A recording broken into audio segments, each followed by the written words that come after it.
어르신 여러분, 안녕하세요. 오늘은 많은 분들이 고민하고 계신 검버섯에 대해 말씀드리려고 합니다. 거울을 볼 때마다 손등이나 얼굴에 생긴 갈색 반점 때문에 마음이 무거우셨던 적이 있으실 텐데요. 이런 검버섯이 나이가 들면서 자연스럽게 생기는 것이라고 포기하고 계시지는 않으신가요? 사실 많은 어르신들이 검버섯을 그냥 나이 탓으로 돌리며 방치하고 계십니다. 하지만 오늘 제가 알려드릴 방법들을 통해서 집에서도 충분히 검버섯을 엿게 만들고 새로운 검버섯이 생기는 것을 예방할 수 있습니다. 특히 우리 주변에서 쉽게 구할 수 있는 천연 재료들을 활용한 방법들이니까요. 비용 부담도 전혀 없으실 거예요. 한국피부과학회에서 발표한 자료에 따르면 60세 이상 어르신 중에서 87%가 검버섯을 가지고 계신다고 합니다. 이렇게 흔한 문제임에도 불구하고 많은 분들이 올바른 관리 방법을 모르고 계시는 것이 현실입니다. 오늘 영상을 끝까지 보시면 검버섯이 왜 생기는지, 어떻게 관리해야 하는지, 그리고 예방하는 방법까지 모든 것을 알게 되실 거예요. 다만 오늘 말씀드리는 내용들은 일반적인 건강 정보로서 개인의 의학적 상담이나 진료를 대체할 수는 없습니다. 피부에 이상이 있거나 특별한 질환이 있으신 분들은 반드시 전문의와 상담하시기 바랍니다. 그럼 지금부터 검버섯과의 전쟁에서 승리하는 비법들을 하나씩 알아보겠습니다. 먼저 72세 김순덕 할머니의 이야기를 들려드리겠습니다. 김 할머니는 손등과 팔뚝에 동전만한 크기의 검버섯이 여러 개 생겨서 매우 속상해하고 계셨어요. 특히 손등의 검버섯이 너무 진해서 장을 보러 갈 때도 장갑을 끼고 다니셨다고 합니다. 가족들과 사진을 찍을 때도 항상 손을 뒤로 감추려고 하셨고요. 김 할머니는 처음에 값비싼 화장품들을 여러 개 사서 발라보셨지만 별다른 효과를 보지 못하셨습니다. 그러던 중에 이웃 할머니로부터 알로에 베라를 활용한 천연 관리법을 들으시게 되었어요. 반신반의하면서도 집에서 키우던 알로에 베라 잎을 따서 개를 발라보기 시작하셨습니다. 처음 한 달 동안은 큰 변화를 느끼지 못하셨어요. 하지만 김 할머니는 포기하지 않고 매일 아침 저녁으로 꾸준히 알로에 깨를 발라주셨습니다. 그리고 2달째부터 조금씩 변화가 나타나기 시작했어요. 검버섯의 색깔이 조금씩 연해지는 것을 느끼셨다고 합니다. 3달이 지나자 정말 놀라운 일이 일어났습니다. 가장 큰 검버섯이 거의 절반 정도로 옅어졌고 작은 검버섯들은 거의 눈에 띄지 않을 정도가 되었어요. 김 할머니는 이제 장갑 없이도 당당하게 손을 내밀 수 있게 되셨고 가족 사진을 찍을 때도 환하게 웃으시며 손을 자연스럽게 내놓으실 수 있게 되었습니다. 김 할머니가 사용한 방법은 정말 간단했습니다. 매일 아침 세안 후와 저녁 잠자리에 들기 전에 알로에 베라 잎을 잘라서 나오는 투명한 깨를 검버섯 부위에 발라주는 것이었어요. 알로에 베라에는 알로인과 알로에모딘이라는 성분이 들어있는데 이 성분들이 피부 재생을 돕고 멜라닌 색소 생성을 억제하는 효과가 있다고 알려져 있습니다. 더욱 놀라운 것은 김 할머니가 알로에 베라 관리와 함께 식단도 조절하셨다는 점입니다. 비타민C가 풍부한 키위와 귤을 매일 드시고 항산화 성분이 많은 녹차를 하루 3잔씩 마시셨어요. 이런 종합적인 관리를 통해서 단순히 검버섯만 옅어진 것이 아니라 전체적인 피부 톤도 맑아지고 탄력도 좋아지셨다고 합니다. 지금도 김 할머니는 꾸준히 알로에 베라 관리를 계속하고 계시고 새로운 검버섯이 생기지 않도록 자외선 차단에도 신경 쓰고 계십니다. 김 할머니처럼 꾸준함과 올바른 방법만 있다면 여러분도 충분히 검버섯을 개선하실 수 있습니다. 하지만 모든 분들이 김 할머니처럼 좋은 결과를 얻으시는 것은 아닙니다. 68세 박철수 할아버지의 경우를 보면 검버섯을 제대로 관리하지 않았을 때 어떤 문제가 생길 수 있는지 알 수 있어요.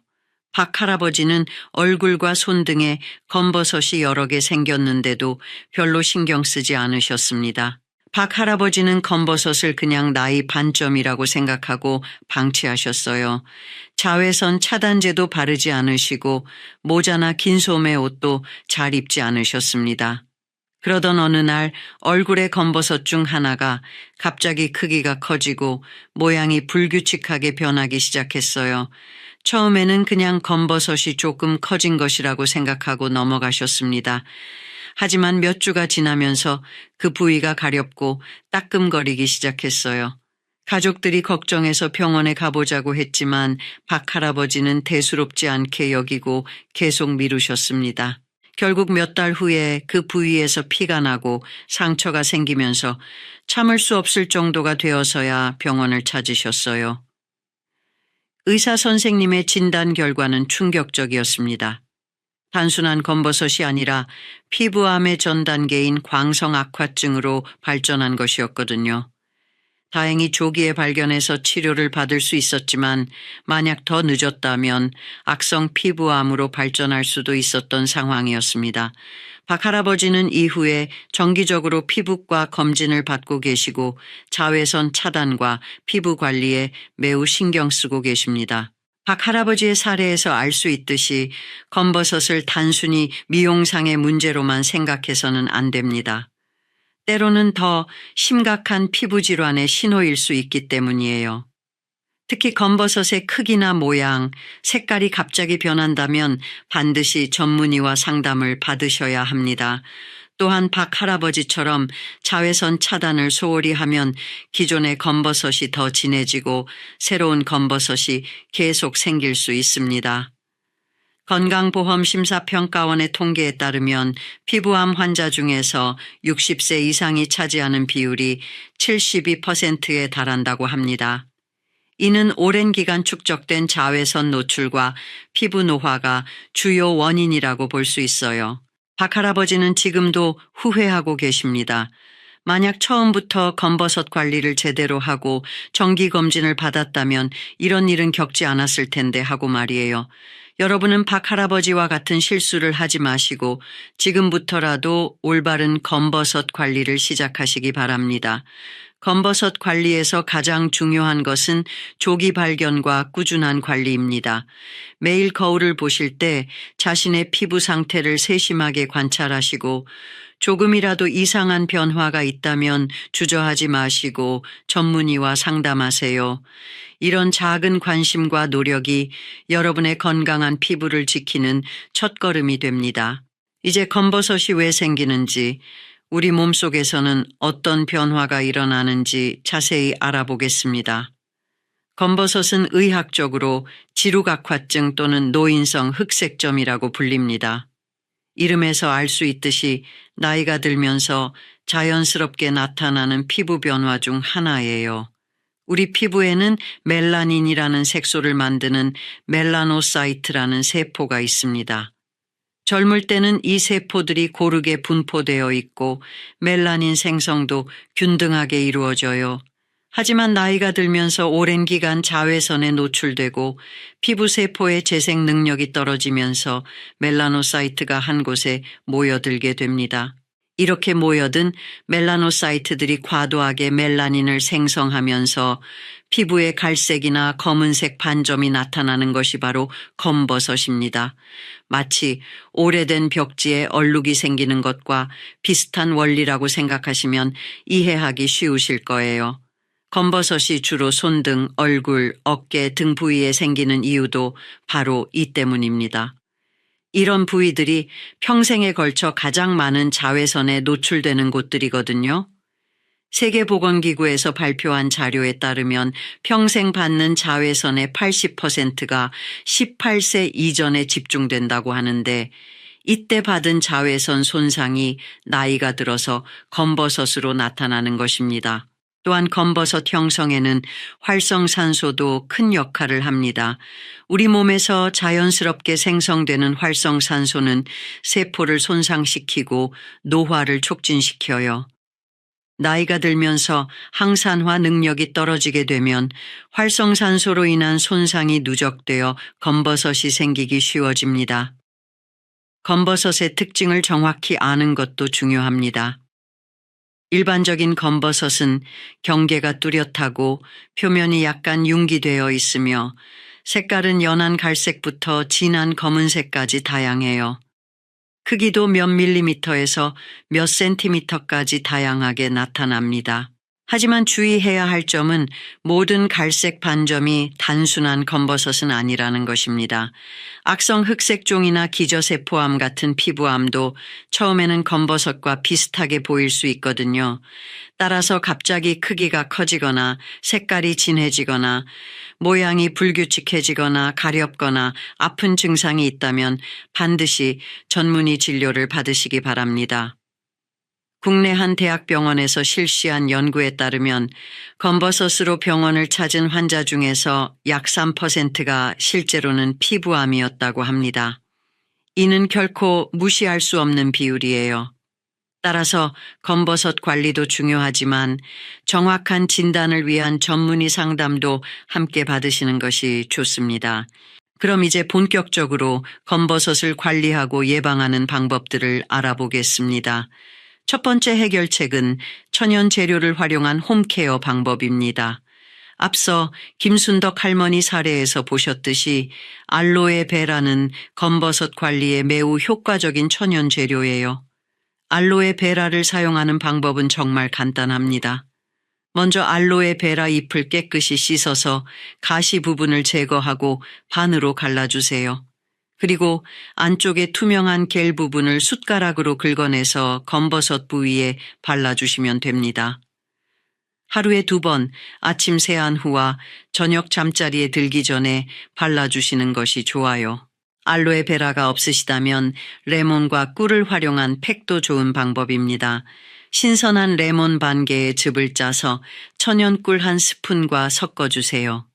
이 혼합물을 검버섯 부위에 발라주고 15분 정도 기다린 후 미지근한 물로 씻어내시면 됩니다. 레몬에 들어있는 구연산과 비타민C가 각질 제거와 미백 효과를 도와줍니다. 또 다른 효과적인 방법은 감자를 활용하는 것입니다.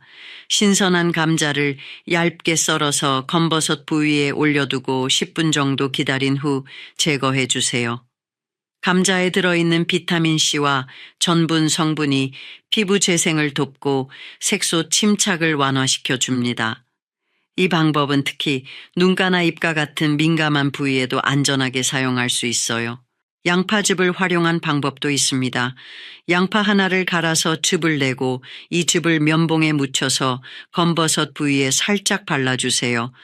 양파에 들어있는 황화합물과 퀘르세틴 성분이 항산화 작용을 해서 검버섯 완화에 도움을 줍니다. 다만 양파즙은 자극이 있을 수 있으니 처음에는 조금씩 발라보시고 이상이 없으면 계속 사용하세요. 토마토도 검버섯 관리에 좋은 재료입니다. 익은 토마토를 으깨서 검버섯 부위에 발라주고 20분 정도 기다린 후 씻어내세요. 토마토의 풍부한 라이코펜 성분이 강력한 항산화 작용을 해서 피부 손상을 회복시키고 새로운 검버섯 생성을 예방해 줍니다. 이런 천연 재료들을 사용할 때 주의할 점이 있습니다. 먼저 패치 테스트를 해보세요. 팔 안쪽 같은 민감하지 않은 부위에 조금 발라보고 이상 반응이 없는지 확인한 후 사용하시기 바랍니다. 또한 이런 천연 재료들은 즉각적인 효과를 기대하기보다는 최소 2-3달 이상 꾸준히 사용해야 효과를 볼 수 있다는 점을 기억해 주세요. 두 번째 해결책은 올바른 식단 관리입니다. 우리가 먹는 음식이 피부 건강에 미치는 영향은 생각보다 훨씬 큽니다. 특히 항산화 성분이 풍부한 음식들을 꾸준히 섭취하면 검버섯 예방과 개선에 큰 도움이 됩니다. 비타민C가 풍부한 과일들을 매일 드세요. 키위 1개에는 하루 필요한 비타민C의 100%가 들어있고 귤 2개 정도면 하루 권장량을 충족할 수 있어요. 딸기, 파인애플, 오렌지도 비타민C가 풍부한 과일들입니다. 이런 과일들을 하루에 두세 번 나누어서 드시면 체내 항산화 능력을 높일 수 있습니다. 녹차도 검버섯 관리에 매우 좋은 음료입니다. 녹차에 들어있는 카테킨 성분은 강력한 항산화 작용을 해서 활성산소로부터 피부를 보호해 줍니다. 하루에 3-4잔 정도의 녹차를 마시면 피부 건강뿐만 아니라 전체적인 건강 개선에도 도움이 됩니다. 다만 카페인에 민감하신 분들은 오후에는 드시지 않는 것이 좋아요. 베타카로틴이 풍부한 채소들도 꼭 드세요. 당근, 단호박, 고구마, 시금치 같은 주황색이나 짙은 녹색 채소들에는 베타카로틴이 풍부하게 들어있어요. 베타카로틴은 체내에서 비타민 A로 전환되어 피부 재생을 돕고 멜라닌 생성을 조절하는 역할을 합니다. 견과류도 검버섯 예방에 도움이 됩니다. 아몬드, 호두, 브라질너트에는 비타민 E와 셀레늄 같은 항산화 성분이 풍부하게 들어있어요. 하루에 한 줌 정도의 견과류를 간식으로 드시면 피부 건강에 좋습니다. 다만 견과류는 칼로리가 높으니 적당량만 드시는 것이 중요해요. 콩류와 생선도 검버섯 관리에 도움이 되는 음식들입니다. 콩에 들어있는 이소플라본 성분은 피부 탄력을 유지하고 콜라겐 생성을 촉진시켜 줍니다. 또한 등푸른 생선에 풍부한 오메가3 지방산은 피부 염증을 줄이고 건강한 피부를 유지하는 데 도움을 줍니다. 물을 충분히 마시는 것도 매우 중요합니다. 하루에 최소 8잔 이상의 물을 마셔서 체내 노폐물을 배출하고 피부에 수분을 공급해 주세요. 물 대신 당분이 많은 음료를 마시면 오히려 피부 노화를 촉진시킬 수 있으니 주의하시기 바랍니다. 반대로 피해야 할 음식들도 있습니다. 설탕이나 정제된 탄수화물이 많은 음식들은 체내 염증을 증가시키고 피부 노화를 촉진시킵니다. 또한 과도한 음주나 흡연은 활성산소 생성을 늘려서 검버섯 형성을 촉진시키니 되도록 피하시는 것이 좋아요. 이 3번째 해결책은 생활습관 개선입니다. 아무리 좋은 음식을 먹고 천연팩을 해도 생활습관이 잘못되어 있다면 효과를 보기 어렵습니다. 가장 중요한 것은 자외선 차단입니다. 많은 어르신들이 자외선 차단제는 젊은 사람들만 바르는 것이라고 생각하시는데 이는 잘못된 인식입니다. 오히려 나이가 들수록 피부가 자외선에 더 민감해지기 때문에 자외선 차단이 더욱 중요해요. 외출하실 때는 반드시 SPF 30 이상의 자외선 차단제를 발라주세요. 자외선 차단제를 바르는 방법도 중요합니다. 얼굴의 경우 동전 크기 정도의 양을 발라야 하고 손등이나 팔 같은 부위에도 꼼꼼히 발라주세요. 또한 2-3시간마다 덧발라주는 것이 좋습니다. 흐린 날에도 자외선은 구름을 뚫고 들어오니까 날씨와 상관없이 매일 발라주시기 바랍니다. 모자나 긴 소매 옷을 활용하는 것도 좋은 방법입니다. 특히 오전 10시부터 오후 4시까지는 자외선이 가장 강한 시간대이니 이 시간에 외출하실 때는 더욱 주의하세요. 챙이 넓은 모자를 쓰시고 가능하다면 긴 소매 옷을 입어서 팔과 어깨 부위도 보호해 주세요. 규칙적인 각질 제거도 검버섯 관리에 도움이 됩니다. 일주일에 1-2번 정도 부드러운 스크럽제나 수건을 이용해서 각질을 제거해 주세요. 하지만 너무 세게 문지르면 오히려 피부에 자극을 줄 수 있으니 부드럽게 마사지하듯이 해주시는 것이 중요합니다. 충분한 수면도 피부 건강에 매우 중요합니다. 잠을 자는 동안 우리 몸에서는 성장 호르몬이 분비되면서 손상된 피부 세포를 재생시키고 복구하는 작업이 이루어져요. 하루에 최소 7시간 이상은 주무시려고 노력하세요. 스트레스 관리도 빼놓을 수 없는 부분입니다. 만성적인 스트레스는 호르몬 불균형을 일으켜서 피부 노화를 촉진시킵니다. 산책이나 독서, 음악 감상 같은 자신만의 스트레스 해소법을 찾아서 꾸준히 실천하시기 바랍니다. 정기적인 피부 관찰도 중요합니다. 매일 거울을 보실 때 자신의 피부 상태를 세심하게 관찰하시고 검버섯의 크기나 색깔, 모양의 변화가 있는지 체크해 보세요. 변화가 있다면 주저하지 마시고 피부과 전문의와 상담을 받으시기 바랍니다. 지금까지 말씀드린 세 가지 해결책을 정리해보면 천연 재료를 활용한 홈케어, 올바른 식단 관리, 그리고 생활 습관 개선입니다. 이 세 가지를 함께 실천하실 때 가장 좋은 효과를 보실 수 있어요. 만약 이 영상이 도움이 되셨다면 좋아요 버튼을 눌러주시고 구독도 해주세요. 여러분의 건강한 피부를 위한 더 많은 정보를 계속 전해드리겠습니다. 이제 계절별로 주의해야 할 점들과 약물 복용 시 유의사항에 대해 말씀드리겠습니다.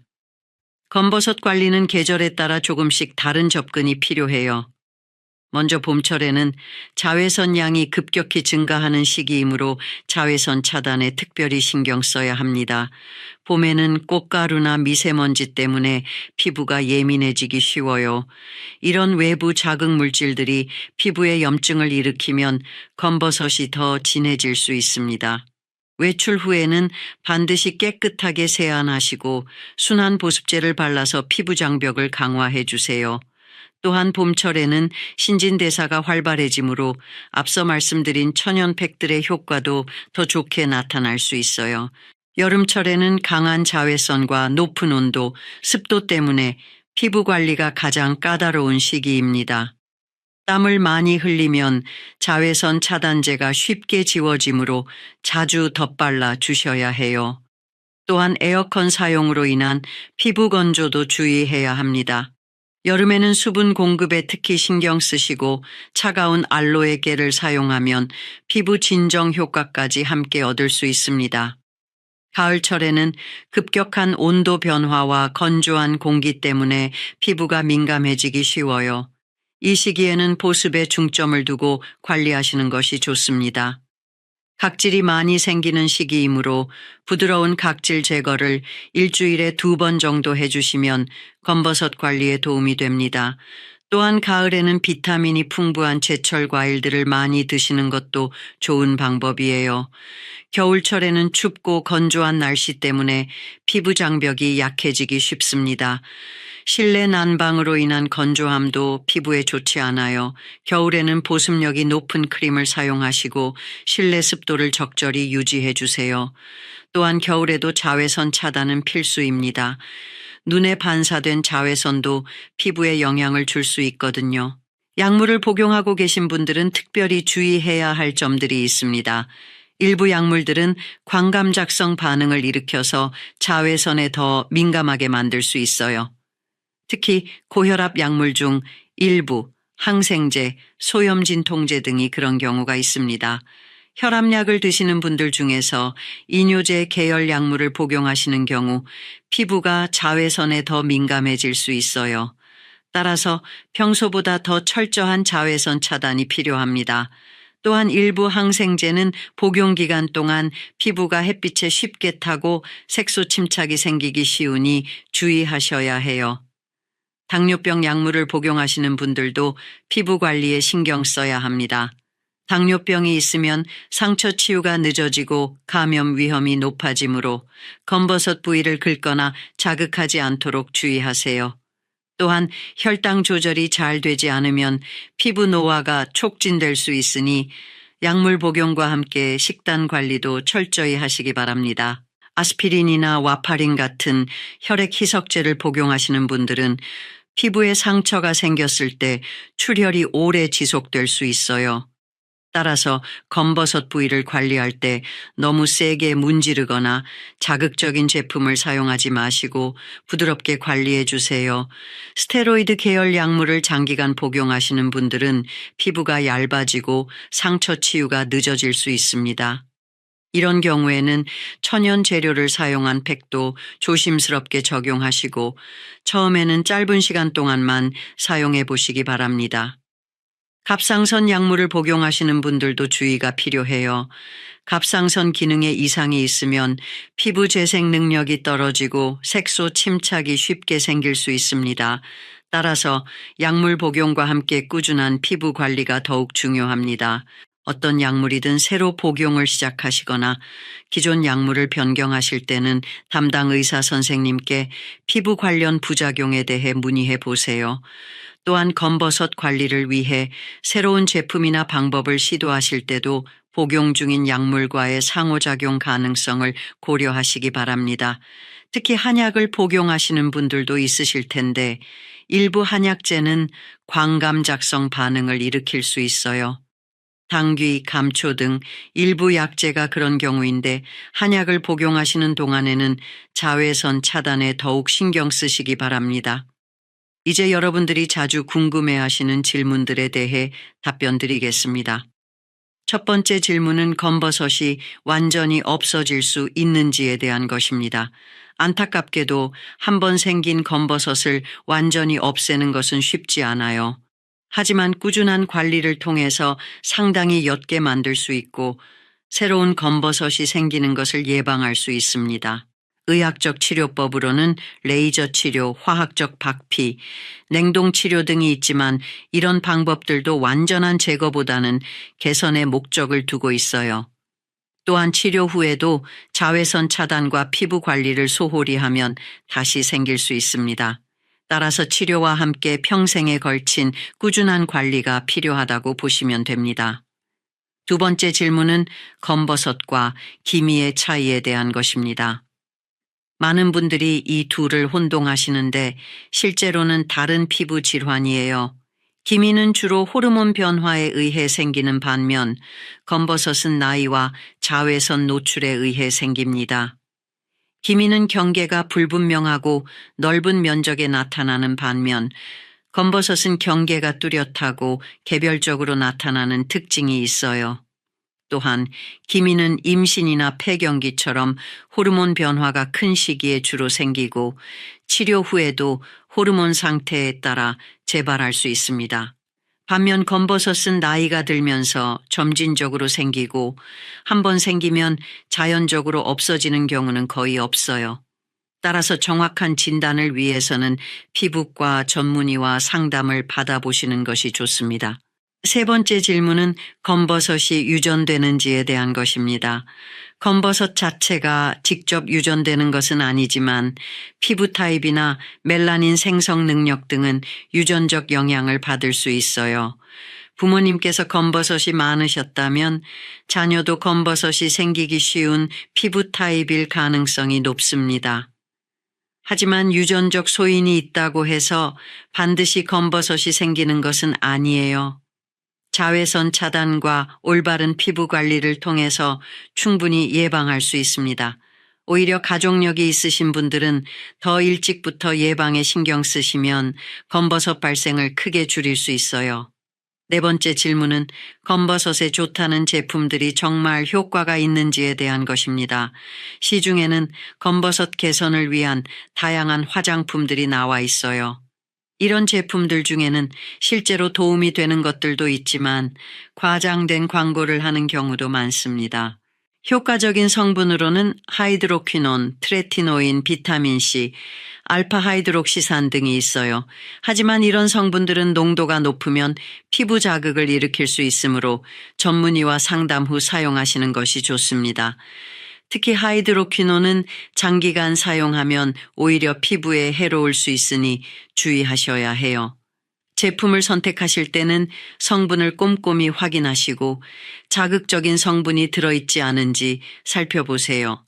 또한 제품만으로는 한계가 있으니 앞서 말씀드린 생활 습관 개선과 함께 사용하시는 것이 중요합니다.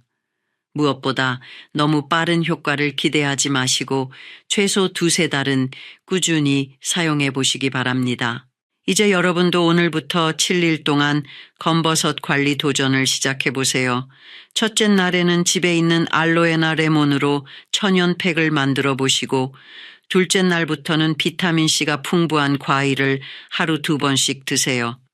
셋째 날에는 자외선 차단제를 구입해서 매일 바르는 습관을 만들어 보시고 넷째 날에는 녹차를 우려서 하루 3잔씩 마시기 시작하세요. 5째 날에는 거울을 보며 자신의 피부 상태를 자세히 관찰하고 사진으로 기록해 두시고 6째 날에는 충분한 수분 섭취와 함께 감자나 토마토 마스크를 해보세요.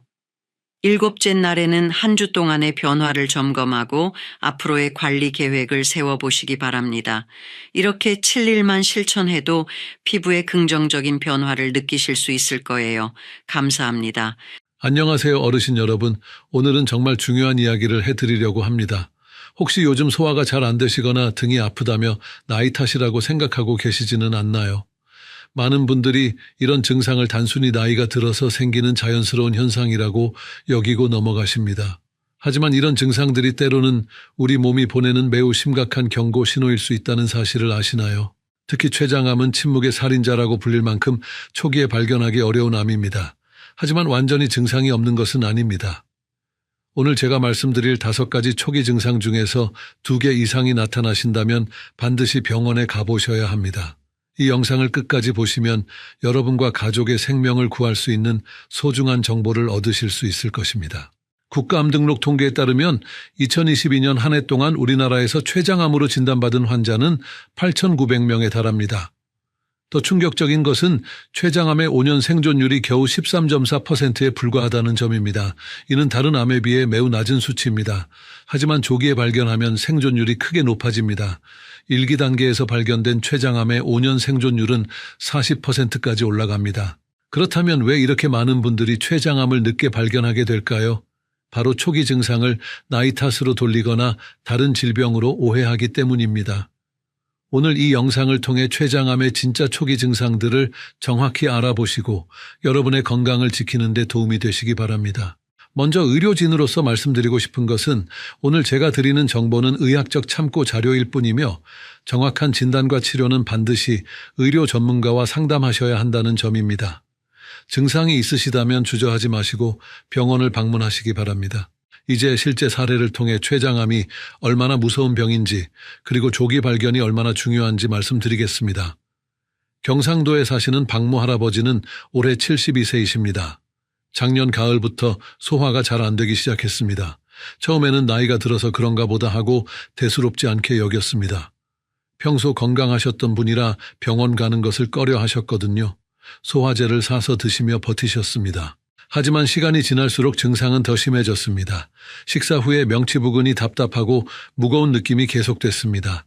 특히 기름진 음식을 드시면 속이 더부룩하고 불편했습니다. 그런데도 단순히 나이가 들어서 소화력이 떨어진 것이라고만 생각했습니다. 주변 어르신들도 다 그런 증상이 있다고 하니까 자연스러운 노화 현상이라고 여겼던 것입니다. 몇 주가 더 지나자 새로운 증상이 나타났습니다. 등과 허리가 은근히 아프기 시작한 것입니다. 처음에는 농사일을 하다가 삐끗했나 싶어서 파스를 붙이고 참았습니다. 하지만 이 통증은 일반적인 근육통과는 달랐습니다. 누워있을 때도 아프고 특히 밤에 더 심해졌습니다.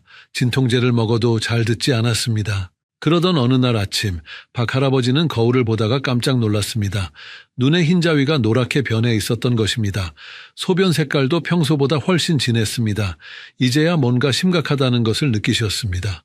가족들의 권유로 급하게 병원에 갔습니다. 검사 결과는 충격적이었습니다.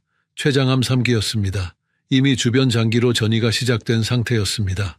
의사 선생님은 만약 처음 소화불량 증상이 나타났을 때 병원에 왔다면 1기에서 발견할 수 있었을 것이라고 말씀하셨습니다. 하지만 이미 늦었습니다. 박 할아버지는 즉시 항암 치료를 시작했습니다. 가족들은 모든 희망을 걸고 최선을 다해 치료를 받았습니다. 하지만 췌장암은 진행 속도가 매우 빠릅니다. 치료에도 불구하고 상태는 점점 악화됐습니다. 식욕이 떨어지고 체중이 급격히 감소했습니다. 통증도 더욱 심해져서 일상생활이 어려워졌습니다. 결국 첫 증상이 나타난 지 겨우 9개월 만에 박 할아버지는 세상을 떠나셨습니다. 가족들은 처음 소화불량이 시작됐을 때 좀 더 일찍 병원에 갔더라면 하는 후회로 가슴이 아팠습니다.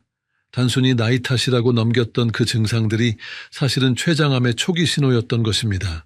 이런 안타까운 일이 더 이상 일어나지 않았으면 좋겠습니다.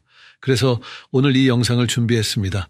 지금 이 영상이 도움이 되신다면 구독과 좋아요 버튼을 눌러주시고 주변의 어르신들께도 꼭 공유해 주시기 바랍니다.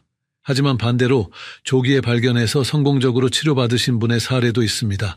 부산에 사시는 김모 할머니의 이야기입니다. 김 할머니는 68세이시고 평소 건강관리에 관심이 많으신 분입니다.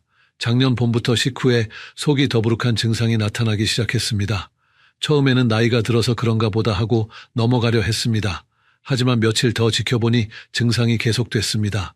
특히 기름진 음식을 드신 후에는 소화가 더 안 됐습니다. 평소 좋아하시던 삼겹살이나 튀김 요리를 드시면 속이 무겁고 불편했습니다. 그런데 김 할머니는 다른 분들과 달리 이런 변화를 예민하게 받아들이셨습니다. 평소에 소화가 좋았던 분이라 이런 증상이 낯설었던 것입니다. 며칠 더 지나자 새로운 증상이 추가됐습니다. 왼쪽 옆구리와 등 쪽으로 은근한 통증이 시작된 것입니다.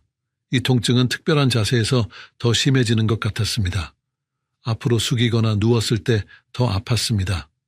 단순한 근육통과는 다른 양상이었습니다.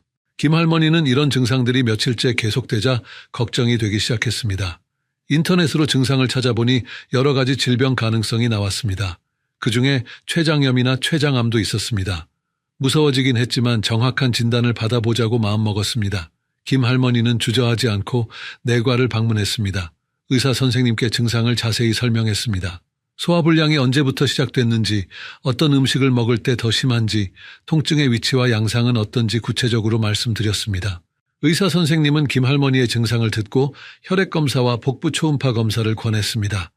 혈액검사에서 췌장 효소 수치가 약간 높게 나왔습니다. 초음파에서는 췌장의 작은 종괴가 발견됐습니다.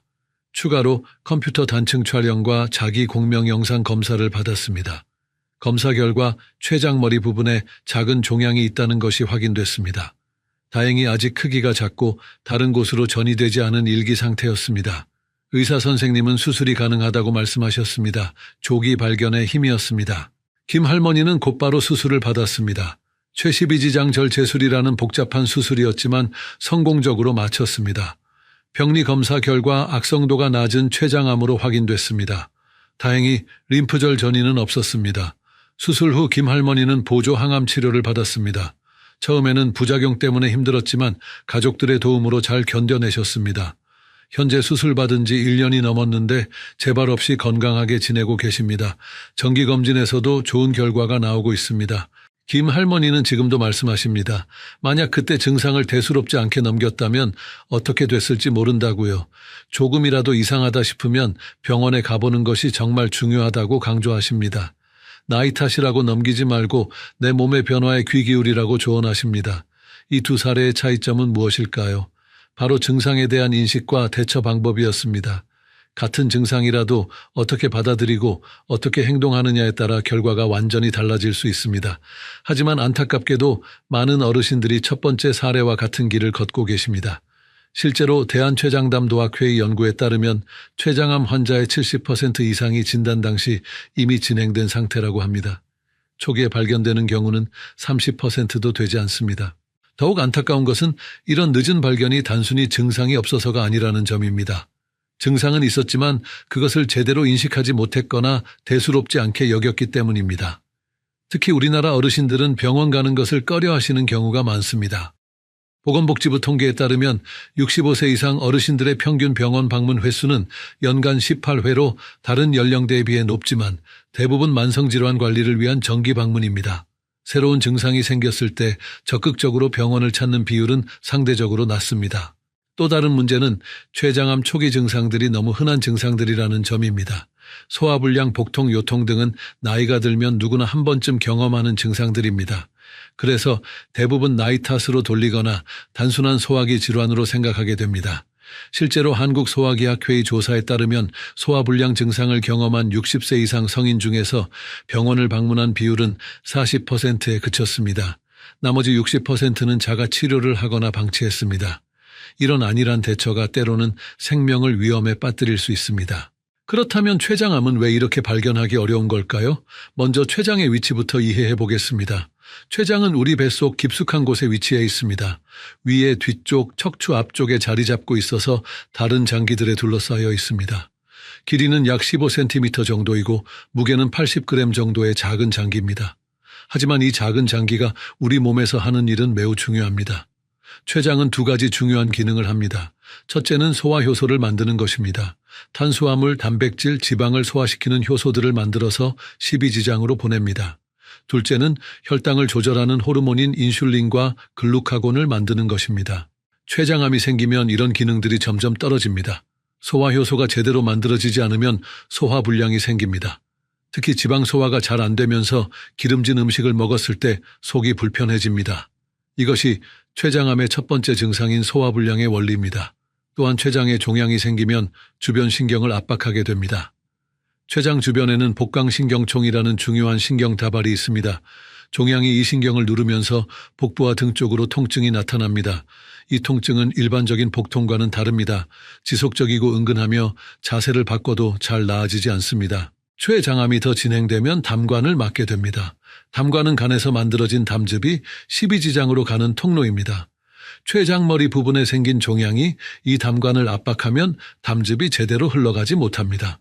그러면 담즙이 혈액으로 역류해서 황달이 생깁니다. 황달이 생기면 피부와 눈의 흰자위가 노랗게 변합니다. 소변 색깔도 진한 갈색으로 변하고 대변은 반대로 회색빛을 띠게 됩니다. 이때부터는 가려움증도 심해집니다. 하지만 황달이 나타날 때는 이미 암이 상당히 진행된 경우가 많습니다. 췌장암의 또 다른 특징은 체중 감소입니다. 암세포가 우리 몸의 영양분을 빼앗아가면서 체중이 급격히 줄어듭니다. 또한 소화 기능이 떨어져서 음식 섭취량도 줄어들게 됩니다. 식욕도 현저히 떨어집니다. 혈당 조절에도 문제가 생깁니다. 췌장에서 인슐린을 제대로 만들지 못하면서 당뇨병이 새로 생기거나 기존 당뇨병이 급격히 악화됩니다. 평소 혈당이 정상이었던 분이 갑자기 당뇨병 진단을 받는다면 췌장 검사를 받아보는 것이 좋습니다. 이런 증상들이 나타나는 이유를 이해하시면 왜 조기 발견이 중요한지 아실 수 있을 것입니다. 증상이 뚜렷해질 때까지 기다리면 이미 늦을 수 있습니다. 미세한 변화라도 놓치지 말고 관심을 가져야 합니다. 그렇다면 이제 췌장암을 조기에 발견하고 대처하는 방법들을 알아보겠습니다. 가장 중요한 것은 증상을 정확히 아는 것입니다. 첫 번째 해결책은 바로 위험 신호를 정확히 아는 것입니다. 췌장암의 5가지 주요 초기 증상을 말씀드리겠습니다. 첫 번째 증상은 지속적인 소화불량입니다.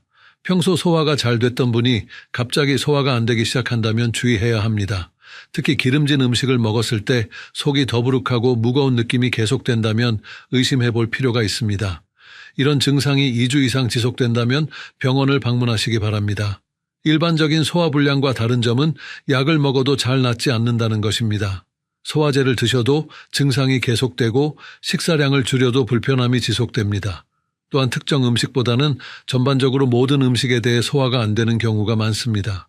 두 번째 증상은 복부와 등의 지속적인 통증입니다. 명치 부근에서 시작되는 둔한 통증이 등으로 퍼져나가는 양상을 보입니다. 이 통증은 보통 식사와 관계없이 나타나며 누워있을 때도 아픕니다. 특히 밤에 더 심해지는 경우가 많습니다. 통증의 위치는 주로 배꼽 위쪽 명치 부근입니다. 하지만 때로는 왼쪽 옆구리나 등 쪽으로도 아플 수 있습니다. 앞으로 몸을 숙이면 통증이 약간 줄어들고 등을 젖히면 더 아픈 경우가 많습니다. 이런 특징적인 통증 양상을 보인다면 검사를 받아보시는 것이 좋습니다. 세 번째 증상은 원인 모를 체중 감소입니다. 특별히 다이어트를 하지 않았는데도 한 달에 3kg 이상 체중이 줄어든다면 주의해야 합니다. 췌장암 환자의 80% 이상에서 체중 감소가 나타납니다. 이는 암세포가 우리 몸의 영양분을 소모하고 소화기능 저하로 영양 흡수가 잘 안 되기 때문입니다. 체중 감소와 함께 식욕도 현저히 떨어집니다. 평소 잘 드시던 분이 갑자기 식욕이 없어진다면 이것도 중요한 신호입니다. 음식 냄새만 맡아도 구역질이 나거나 조금만 먹어도 배가 부르다고 느끼는 경우도 있습니다. 네 번째 증상은 새로 생긴 당뇨병이나 기존 당뇨병의 급격한 악화입니다. 평생 혈당이 정상이었던 분이 갑자기 당뇨병 진단을 받는다면 췌장 검사를 받아보시는 것이 좋습니다. 특히 50세 이후에 새로 생긴 당뇨병은 더욱 주의 깊게 봐야 합니다. 기존에 당뇨병이 있으셨던 분들도 마찬가지입니다. 평소 잘 조절되던 혈당이 갑자기 조절이 안 되기 시작한다면 췌장에 문제가 생겼을 가능성을 생각해 봐야 합니다. 인슐린 용량을 늘려도 혈당이 잘 조절되지 않는 경우도 의심 증상 중 하나입니다. 5번째 증상은 황달입니다. 피부와 눈의 흰자위가 노랗게 변하는 것입니다. 소변 색깔도 진한 갈색으로 변하고 대변은 회색빛을 띠게 됩니다. 몸 전체에 가려움증도 생깁니다. 하지만 황달은 비교적 늦게 나타나는 증상이므로 이 증상이 나타나기 전에 발견하는 것이 중요합니다. 이 5가지 증상 중에서 2개 이상이 동시에 나타난다면 반드시 병원을 방문하셔야 합니다. 특히 소화불량과 복부 통증이 함께 나타나거나 체중 감소와 함께 다른 증상이 동반된다면 더욱 주의해야 합니다. 2번째 해결책은 정기적인 건강검진과 적절한 검사를 받는 것입니다. 췌장암은 일반적인 건강검진으로는 발견하기 어렵습니다. 기본 건강검진에 포함된 복부 초음파만으로는 췌장을 완전히 관찰하기 어렵기 때문입니다. 췌장은 위치가 깊숙하고 위나 대장의 가스 때문에 잘 보이지 않는 경우가 많습니다.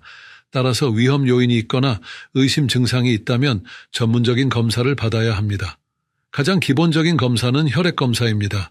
췌장 효소인 아밀라아제와 리파아제 수치를 확인합니다.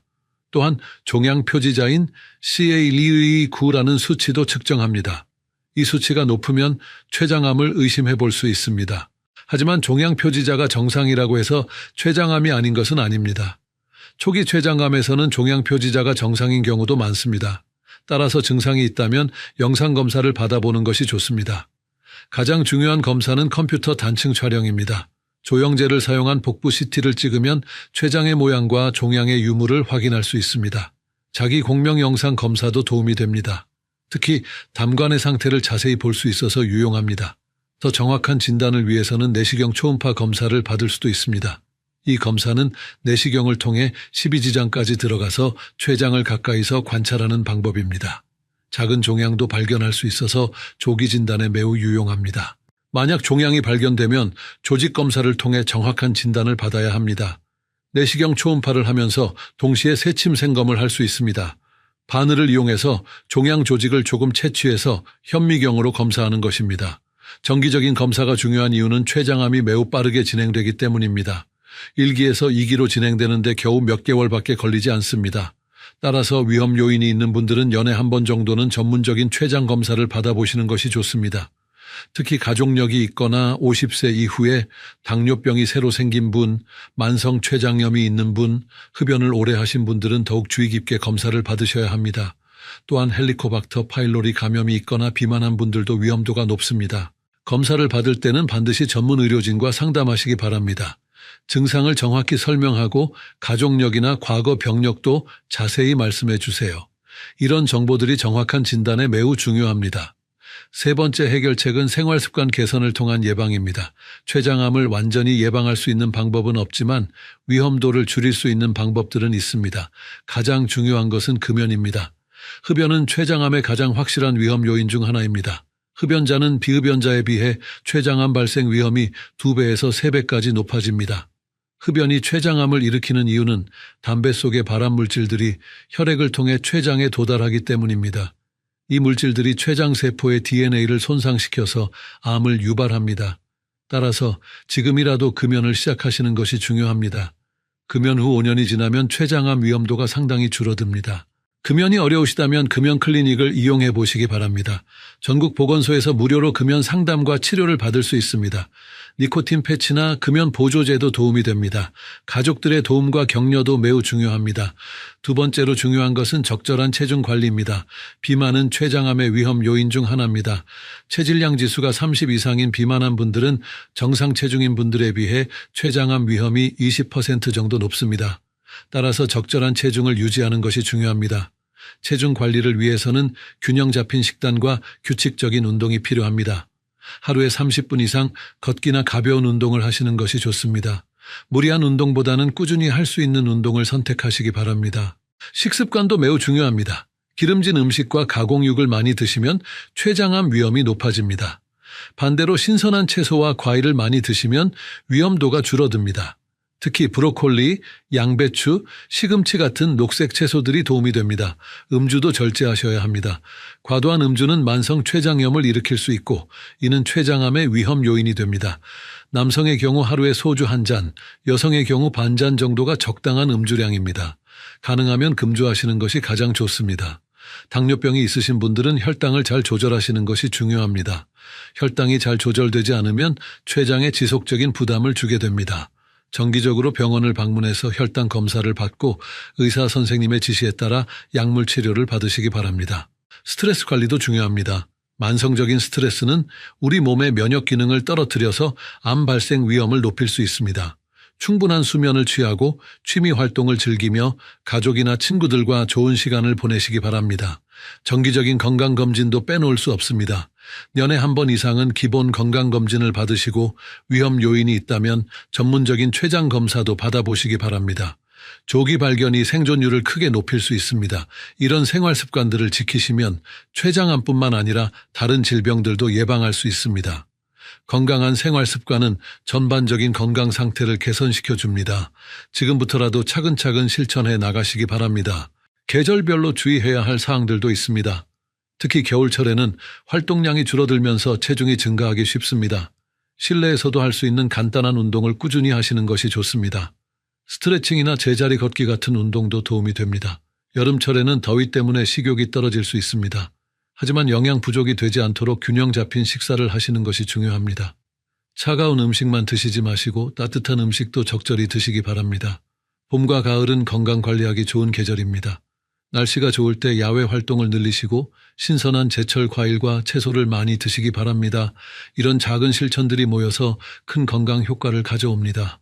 약물 복용에 대해서도 말씀드리겠습니다. 평소 복용하고 계신 약물들이 있으시다면 정기적으로 의사와 상의하셔야 합니다. 일부 약물들은 오래 복용하면 췌장에 부담을 줄 수 있습니다. 특히 당뇨병 약물을 복용하고 계신 분들은 더욱 주의해야 합니다. 약물의 종류와 용량을 임의로 바꾸지 마시고 반드시 의사와 상의하시기 바랍니다. 혈당 조절이 잘 안 된다고 해서 무작정 약을 늘리는 것은 위험할 수 있습니다. 소화제나 제산제도 남용하지 마시기 바랍니다. 소화불량이 지속된다면 약으로 해결하려 하지 마시고 병원을 방문해서 정확한 원인을 찾아보시는 것이 좋습니다. 증상을 감추는 것보다 원인을 찾는 것이 더 중요합니다. 건강기능식품에 대해서도 신중하시기 바랍니다. 췌장에 좋다고 광고하는 제품들이 많이 있지만 의학적으로 효과가 입증된 것은 많지 않습니다. 오히려 일부 제품들은 췌장에 부담을 줄 수도 있습니다. 복용하기 전에 의사와 상의하시는 것이 안전합니다. 여러분이 자주 궁금해하시는 질문들에 대해 답변 드리겠습니다. 첫 번째 질문입니다. 췌장암 가족력이 있으면 무조건 걸리나요? 가족력이 있다고 해서 반드시 췌장암에 걸리는 것은 아닙니다. 하지만 위험도는 일반인보다 높아집니다. 직계 가족 중에 췌장암 환자가 있으면 위험도가 약 2.5배 정도 높아집니다. 2명 이상이 있으면 더욱 높아집니다. 하지만 걱정만 하고 계실 필요는 없습니다. 정기적인 검사를 통해 조기 발견할 수 있다면 충분히 치료 가능합니다. 가족력이 있으신 분들은 40세부터는 년에 한 번씩 전문적인 검사를 받아보시는 것을 권합니다. 또한 생활습관 관리가 더욱 중요합니다. 금연, 절주, 적절한 체중 유지, 규칙적인 운동 등을 통해 위험도를 상당히 줄일 수 있습니다. 유전적인 요인은 바꿀 수 없지만 환경적인 요인은 우리가 조절할 수 있습니다. 두 번째 질문입니다. 췌장암 검사는 어디서 받을 수 있나요? 가장 기본적인 검사는 내과에서 받을 수 있습니다. 혈액 검사와 복부 초음파 정도는 일반 내과에서도 가능합니다. 하지만 더 정밀한 검사를 위해서는 대학병원이나 종합병원의 소화기내과를 방문하시는 것이 좋습니다. 컴퓨터 단층 촬영이나 자기공명 영상 검사는 영상의학과에서 받을 수 있습니다. 내시경 초음파 검사는 소화기내과에서 시행합니다. 검사 결과에 따라 필요하면 외과나 혈액 종양내과로 연결됩니다. 검사 비용이 걱정되신다면 건강보험 적용 여부를 확인해 보시기 바랍니다. 의사가 의학적으로 필요하다고 판단하면 대부분의 검사가 건강보험 적용을 받습니다. 본인 부담금은 검사 종류에 따라 다르지만 그리 부담스럽지 않은 수준입니다. 세 번째 질문입니다. 췌장암 수술 후 생활은 어떻게 달라지나요? 췌장 수술은 매우 복잡한 수술이지만 최근에는 수술 기법이 많이 발전했습니다. 수술 후 회복 기간은 개인차가 있지만 보통 한 달에서 2달 정도 걸립니다. 처음에는 소화 기능이 떨어져서 소량씩 자주 드셔야 합니다. 수술로 췌장의 일부를 제거하면 소화효소와 인슐린 분비에 영향을 받을 수 있습니다. 따라서 소화효소제를 복용해야 할 수도 있고 당뇨병이 새로 생기거나 악화될 수도 있습니다. 하지만 적절한 치료를 받으면 일상생활에 큰 문제는 없습니다. 식사는 소량씩 자주 하시는 것이 좋습니다. 기름진 음식은 피하시고 단백질과 비타민이 풍부한 음식을 드시기 바랍니다. 정기적인 외래 진료를 통해 경과를 확인하고 필요한 치료를 받으시면 됩니다. 네 번째 질문입니다. 췌장암 예방에 좋은 음식이 있나요? 특별히 췌장암을 예방하는 음식은 없지만 전반적으로 건강에 좋은 식단이 도움이 됩니다. 신선한 채소와 과일을 많이 드시는 것이 좋습니다. 특히 브로콜리, 양배추, 케일 같은 십자화과 채소들이 도움이 된다는 연구 결과가 있습니다. 견과류도 좋습니다. 호두, 아몬드, 땅콩 등에는 불포화 지방산과 비타민이 풍부해서 한겸 효과가 있습니다. 하루에 한 줌 정도 드시는 것이 적당합니다.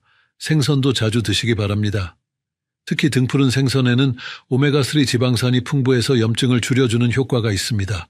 일주일에 2-3번 정도 드시면 좋습니다. 반대로 피해야 할 음식들도 있습니다. 가공육, 튀긴 음식, 과도한 당분이 들어간 음식은 줄이시는 것이 좋습니다. 술과 담배는 가능하면 끊으시기 바랍니다. 오늘 말씀드린 내용들을 정리해 보겠습니다. 췌장암은 조기 발견이 매우 중요한 질병입니다. 5가지 주요 증상인 지속적인 소화불량, 복부와 등의 통증, 원인 모를 체중 감소, 새로 생긴 당뇨병, 황달 중에서 2개 이상이 나타나면 반드시 병원을 방문하셔야 합니다. 정기적인 건강검진과 전문적인 검사를 통해 조기에 발견할 수 있다면 치료 가능성이 크게 높아집니다. 특히 위험 요인이 있는 분들은 더욱 적극적으로 검사를 받으시기 바랍니다. 생활습관 개선을 통해 췌장암 위험도를 줄일 수 있습니다. 금연, 적절한 체중 유지, 균형 잡힌 식단, 규칙적인 운동, 절주 등이 중요합니다. 앞으로 7일 동안 실천해 보실 과제를 드리겠습니다. 첫째, 오늘 말씀드린 5가지 증상을 체크해 보시기 바랍니다. 둘째, 가족력이나 위험 요인이 있다면 언제 검사를 받을지 계획을 세워보세요. 셋째, 금연이나 체중 관리 등 개선할 생활 습관을 하나씩 실천해 보시기 바랍니다. 다음 주에는 대장암의 초기 증상과 예방법에 대해 자세히 알아보겠습니다. 대장암도 조기 발견이 매우 중요한 암 중 하나입니다. 어떤 증상들을 주의해야 하는지, 어떤 검사를 받아야 하는지 구체적으로 말씀드릴 예정입니다. 구독 버튼을 누르시고 알림 설정을 해두시면 새로운 영상을 놓치지 않고 보실 수 있습니다. 마지막으로 다시 한번 강조드리고 싶은 것은 오늘 제가 드린 정보는 의학적 참고 자료일 뿐이며 정확한 진단과 치료는 반드시 의료 전문가와 상담하셔야 한다는 점입니다. 의심스러운 증상이 있으시다면 주저하지 마시고 병원을 방문하시기 바랍니다. 안녕하세요, 여러분. 오늘은 정말 중요한 이야기를 해드리려고 합니다. 혼자 있을 때 심장마비가 오면 어떻게 해야 하는지에 대한 내용입니다. 많은 분들이 이런 응급 상황에서 어떻게 해야 할지 모르시는데 오늘 알려드릴 방법을 기억해 두시면 생명을 구할 수 있습니다. 우리나라 60세 이상 어르신들 중에서 심장질환으로 돌아가시는 분이 매년 3만 명이 넘습니다. 이 중 상당수가 혼자 계실 때 갑작스럽게 찾아온 심장마비 때문입니다. 정말 안타까운 일이지만 올바른 대처법만 알고 계셨다면 살 수 있었던 경우들이 많습니다. 심장마비는 언제 어디서든 갑자기 찾아올 수 있습니다. 건강하다고 생각하던 분들도 예외가 아닙니다. 특히 혼자 계실 때 이런 일이 생기면 도움을 받기 어려워 더욱 위험합니다. 하지만 올바른 대처법을 알고 계시면 골든타임을 확보할 수 있습니다. 많은 분들이 심장마비하면 드라마에서 보는 것처럼 갑자기 쓰러지는 모습만 떠올리십니다. 하지만 실제로는 그렇지 않은 경우가 더 많습니다. 초기 증상을 놓치거나 다른 질병으로 오해하시는 경우가 대부분입니다.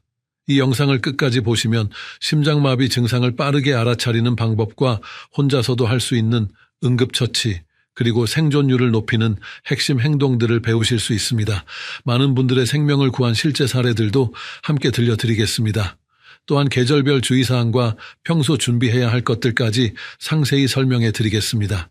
응급의학과 전문의들이 실제 현장에서 경험한 사례들을 바탕으로 준비한 내용입니다.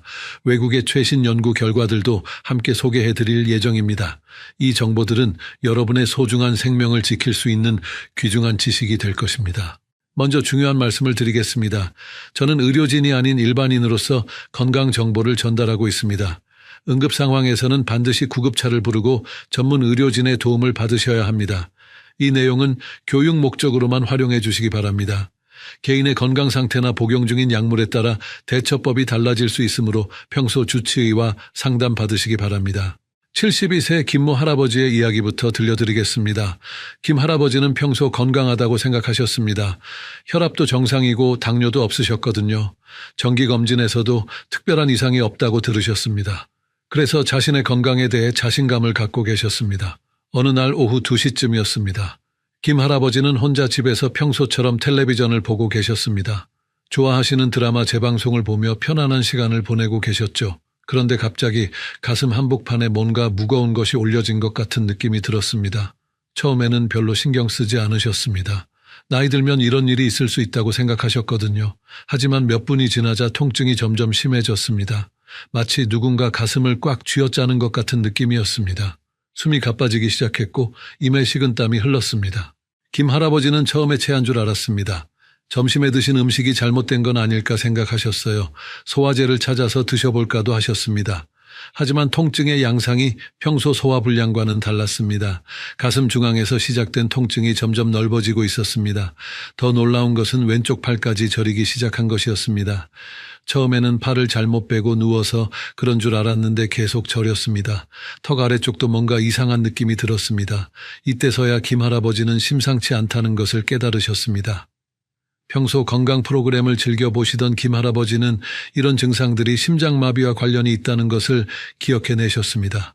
망설임 없이 핸드폰을 집어들고 119에 전화를 거셨습니다. 손이 떨려서 번호를 누르기가 쉽지 않았지만 침착하게 신고하셨습니다. 구급대원과 통화하면서 김 할아버지는 현재 상황을 정확히 설명했습니다. 혼자 집에 있다는 것, 가슴 통증과 왼쪽 팔 저림 증상, 그리고 집 주소까지 명확하게 전달하셨습니다. 구급대원은 구급차가 도착하기 전까지 전화를 끊지 말라고 했습니다. 구급대원의 지시에 따라 김 할아버지는 소파에서 일어나 의자에 앉으셨습니다. 등받이가 있는 의자에 편안하게 앉아서 벨트를 풀고 셔츠 단추도 몇 개 풀어주셨습니다. 창문도 열어서 신선한 공기가 들어오도록 했습니다. 구급차가 도착하기 전까지 약 7분 정도 걸렸습니다. 이 시간 동안 김 할아버지는 구급대원과 계속 통화하면서 의식을 유지하려고 노력하셨습니다. 천천히 깊게 숨을 쉬면서 침착함을 유지하려고 했습니다. 가끔 구급대원이 의식 상태를 확인하기 위해 질문을 했는데 또렷하게 대답하셨습니다. 구급대원들이 도착했을 때 김 할아버지는 의식이 또렷했고 스스로 걸어서 구급차에 오를 수 있었습니다. 병원까지 가는 동안에도 의식을 잃지 않았고 응급실에서 즉시 치료를 받을 수 있었습니다. 심전도 검사 결과 실제로 심근경색이 진행 중이었지만 빠른 대처 덕분에 혈관을 뚫는 시술을 성공적으로 받으실 수 있었습니다. 김 할아버지가 살 수 있었던 이유는 무엇일까요? 첫째는 증상을 빠르게 인지하고 즉시 신고한 것입니다. 둘째는 구급차가 오는 동안 올바른 자세를 유지한 것입니다. 셋째는 의식을 잃지 않기 위해 계속 노력한 것입니다. 이 세 가지가 김 할아버지의 생명을 구한 핵심 요소였습니다. 하지만 모든 경우가 이렇게 다행스럽지는 않습니다. 안타까운 사례도 함께 말씀드리겠습니다. 67세 박모 할머니의 경우를 보시면 얼마나 빠른 대처가 중요한지 알 수 있습니다. 박 할머니도 김 할아버지와 비슷한 증상이 나타났습니다. 어느 날 저녁 혼자 집에서 설거지를 하고 계시는데 갑자기 가슴이 답답해지기 시작했습니다. 처음에는 피로 때문이라고 생각하셨습니다. 하루 종일 집안일을 하느라 지쳤을 거라고 여기셨죠. 잠시 쉬면 괜찮아질 거라고 생각하고 소파에 누우셨습니다. 하지만 시간이 지나도 증상은 나아지지 않았습니다. 오히려 점점 심해졌습니다. 가슴이 조이는 듯한 느낌이 들었고 메스꺼움도 생겼습니다. 어지러움까지 느끼셨습니다. 그런데 박 할머니는 이런 증상들을 심장 문제와 연결해서 생각하지 못하셨습니다. 평소 소화가 잘 안 되는 편이셨거든요. 그래서 이번에도 체한 것 같다고 생각하셨습니다. 부엌에 가서 소화제를 찾아 드시고 다시 누우셨습니다. 하지만 소화제를 먹어도 증상은 전혀 나아지지 않았습니다. 오히려 더 심해졌습니다. 식은땀이 나기 시작했고 숨쉬기도 어려워졌습니다. 이때쯤 되어서야 뭔가 이상하다는 것을 느끼셨지만 여전히 심각하게 받아들이지 않으셨습니다. 박 할머니는 자녀들에게 걱정을 끼치고 싶지 않다는 마음이 컸습니다. 밤늦은 시간이었고 자녀들도 각자 바쁜 생활을 하고 있다는 것을 알고 계셨거든요. 괜히 호들갑을 떨어서 자녀들을 놀라게 하고 싶지 않았습니다. 그래서 참고 견디려고 하셨습니다. 새벽까지 기다렸다가 그래도 안 되면 병원에 가자고 생각하셨습니다. 하지만 새벽이 되기도 전에 박 할머니는 의식을 잃고 쓰러지셨습니다.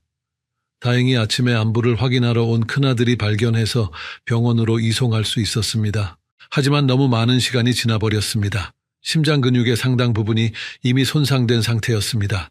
응급실에서 최선을 다해 치료했지만 회복하기 어려운 상태가 되었습니다. 박 할머니는 한 달 넘게 중환자실에서 치료받으셨지만 결국 돌아가셨습니다. 만약 박 할머니가 증상 초기에 도움을 요청했다면 어땠을까요? 아마 김 할아버지처럼 성공적으로 치료받고 건강을 회복할 수 있었을 것입니다. 이 두 사례의 차이점은 무엇일까요? 바로 증상을 인지하고 즉시 행동했느냐의 차이입니다. 여성의 경우 남성과 다른 증상을 보이는 경우가 많습니다.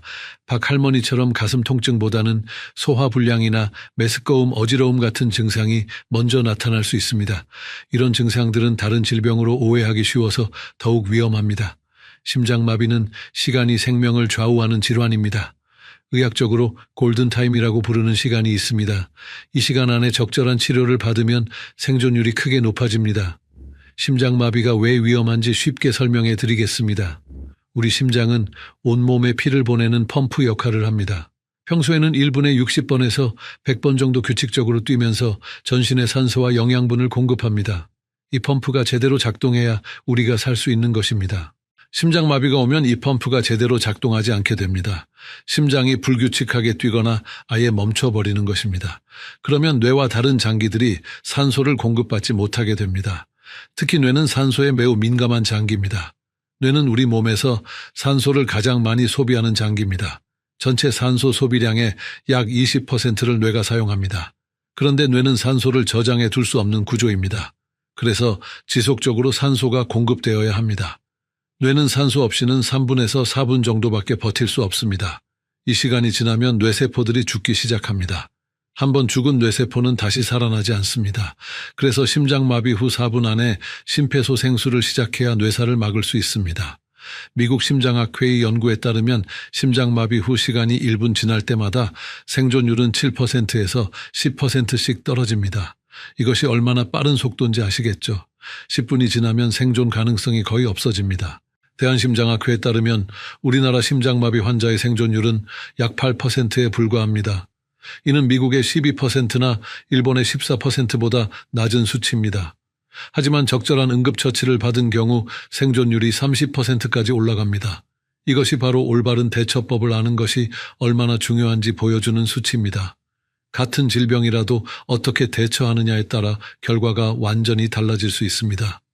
그래서 오늘 이 내용을 꼭 기억해 두셨으면 좋겠습니다. 서울대학교 의과대학의 2019년 연구에 따르면 심장마비 환자 중 1차 목격자가 즉시 심폐소생술을 시행한 경우 생존율이 43%까지 증가했습니다. 하지만 아무런 조치를 취하지 않은 경우 생존율은 단 3%에 불과했습니다.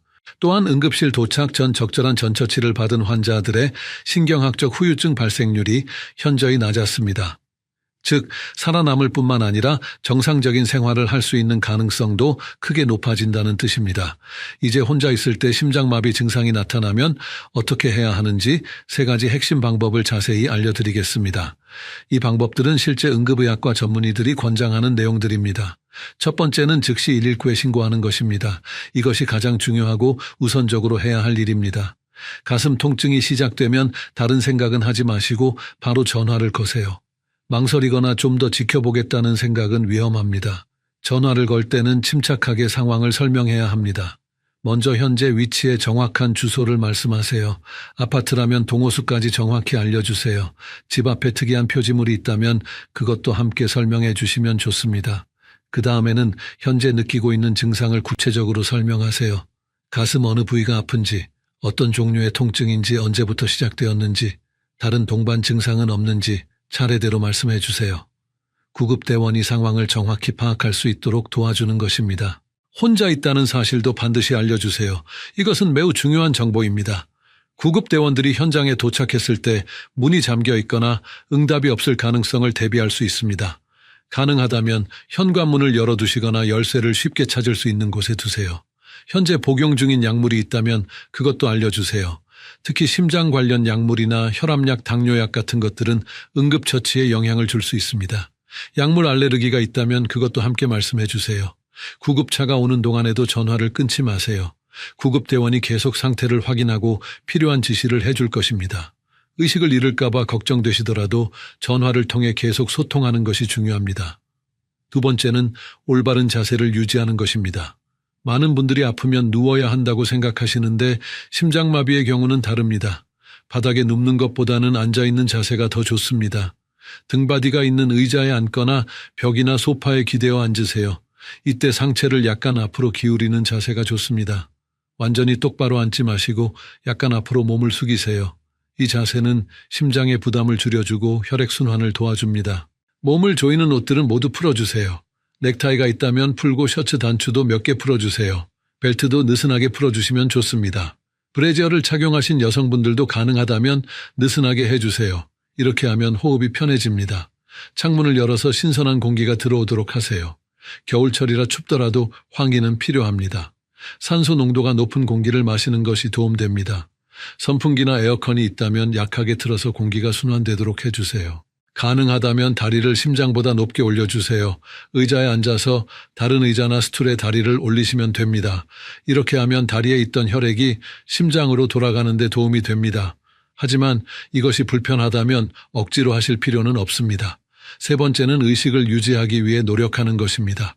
심장마비 상황에서 의식을 잃으면 상황이 더욱 위험해집니다. 그래서 끝까지 의식을 유지하려고 노력해야 합니다. 계속 말을 하거나 노래를 부르세요. 혼자 있더라도 소리를 내는 것이 중요합니다. 구구단을 외우거나 전화번호를 중얼거리는 것도 좋습니다. 뇌를 계속 활동시키는 것이 목적입니다. 손가락을 움직이거나 발가락을 움직여주세요. 주먹을 쥐었다 폈다 하는 것도 좋습니다. 이런 움직임들이 혈액순환에도 도움이 되고 의식을 유지하는 데도 도움됩니다. 주변에 있는 물건을 만지거나 숫자를 세는 것도 도움됩니다. 시계를 보면서 초침을 따라 숫자를 세어보세요. 이런 간단한 활동들이 의식 수준을 유지하는 데 효과적입니다. 깊게 호흡하는 것도 중요합니다. 코로 천천히 들이마시고 입으로 천천히 내쉬세요. 이때 배가 나왔다 들어갔다 하는 복식 호흡을 하시면 더 좋습니다. 급하게 숨을 쉬면 오히려 심장에 부담을 줄 수 있습니다. 만약 집에 아스피린이 있다면 하나를 씹어서 드세요. 아스피린은 혈전을 막아주는 효과가 있어서 심장마비 초기에 도움될 수 있습니다. 하지만 몇 가지 주의사항이 있습니다. 우선 아스피린 알레르기가 있으시면 절대 드시면 안 됩니다. 또한 위궤양이나 출혈성 질환이 있으신 분들도 피하셔야 합니다. 현재 복용 중인 약물과 상호작용 가능성도 있으므로 확실하지 않으면 구급대원과 상담 후 결정하세요. 아스피린을 드실 때는 물과 함께 씹어서 드시는 것이 좋습니다. 씹어서 드시면 흡수가 빨라집니다. 하지만 이것은 어디까지나 보조적인 수단이고 가장 중요한 것은 빠른 신고와 전문 치료입니다. 호흡이 어려우면 천천히 깊게 숨을 쉬세요. 패닉 상태가 되면 호흡이 빨라지고 얕아질 수 있습니다. 이렇게 되면 오히려 산소 공급이 제대로 되지 않습니다. 의식적으로 호흡을 조절하려고 노력해야 합니다. 코로 들이마실 때는 4가지 세고 입으로 내쉴 때는 6가지 세어보세요. 이런 식으로 리듬을 만들어서 호흡하시면 침착함을 유지하는 데 도움됩니다. 너무 깊게 숨을 쉬려고 하지 마시고 자연스럽게 하세요. 침착함을 유지하는 것이 매우 중요합니다. 공포나 불안감은 심장에 더 큰 부담을 줄 수 있습니다. 구급차가 오고 있다는 사실을 계속 상기시키세요. 곧 전문적인 도움을 받을 수 있다고 스스로에게 말해주세요.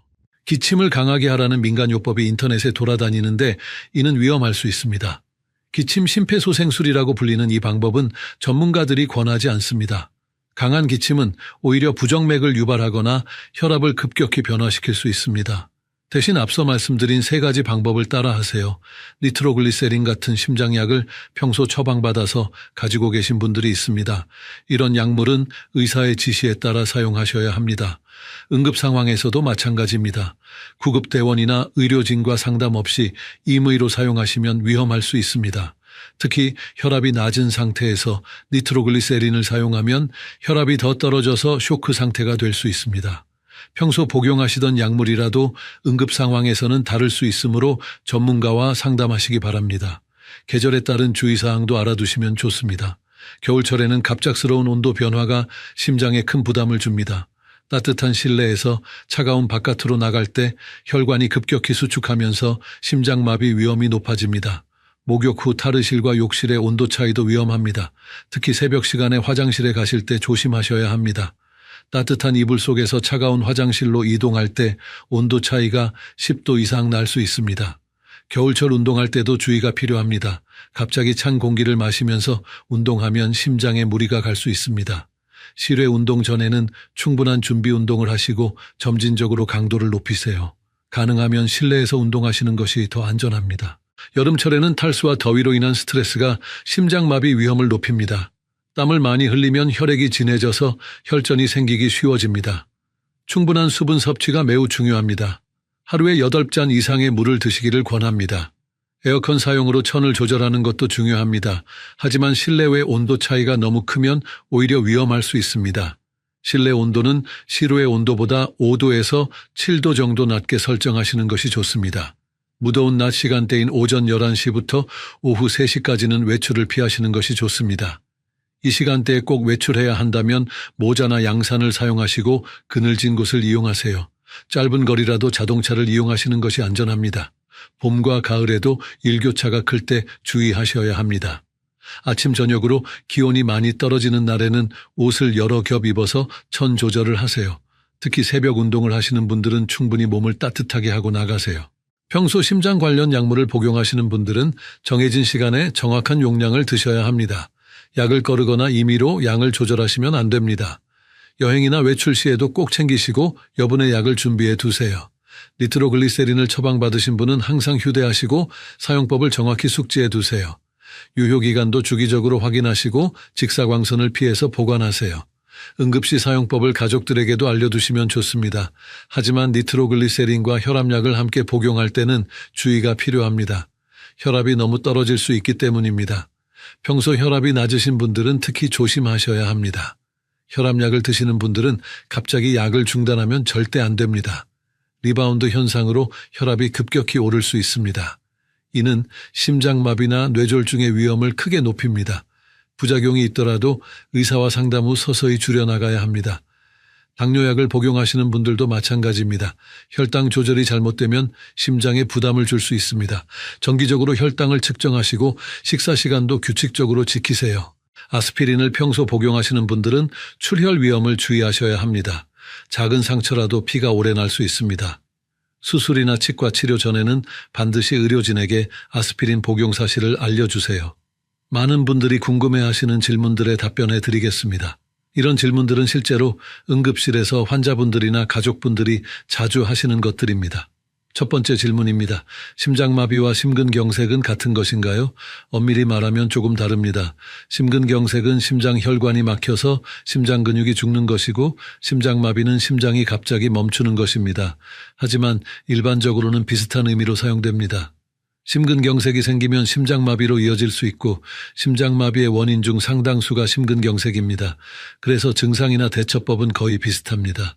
중요한 것은 용어의 정확한 구분보다는 빠른 대처입니다. 두 번째 질문입니다. 여성의 심장마비 증상이 남성과 다른가요?